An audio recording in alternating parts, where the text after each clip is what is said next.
வௌவால்களால தான் நைட்ல கூட எதுலயும் மோதிக்கொள்ளாம துல்லியமா பறக்க முடியும்.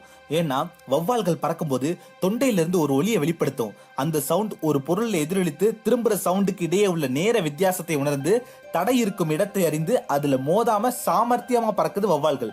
இதுதான் மீயொலி. அப்போ மனித மூளையில வௌவாலுக்கே சவால் விடும்படி மீயொலி திறமையும் கூட ஒளிந்திருக்கா? அப்போ மனித மூளையில மீயொலி திறன் ஒளிந்திருக்குன்னா அப்போ இருட்டுல பார்க்கும் பாம்போட அகச்சிவப்பு கண்களை பெறக்கூடிய திறனும் ஒளிந்திருக்கா? அப்போ முதல் பாகத்துல நாம பார்த்தபடி சுனாமி மற்றும் பூகம்பத்தை முன்கூட்டியே உணரும் திறன் கூட மனித மூளையில இருக்கா? எதிர்காலத்துல நடக்க போறத முன்கூட்டியே உணரும் ESP திறன் இதெல்லாம் கூட நம்ம மூளையில ஒளிஞ்சிருக்கா? இப்போ இது எல்லாத்தையும் விட இன்னொரு ஆச்சரியமான விஷயம் சொல்றேன் பாருங்க. கண் தெரியாதவங்க சிலர் பொருளை கையால தடவி பார்த்து அந்த பொருளோட நிறம் என்னன்னு சரியா சொல்றாங்கங்க. இது எப்படி? இதையெல்லாம் கூர்ந்து கவனிச்சா ஒரு விஷயம் மட்டும் நமக்கு தெளிவா புரியுது. மனித மூளையோட ஆற்றல் மனிதனோட கற்பனைக்கு அப்பாற்பட்டது.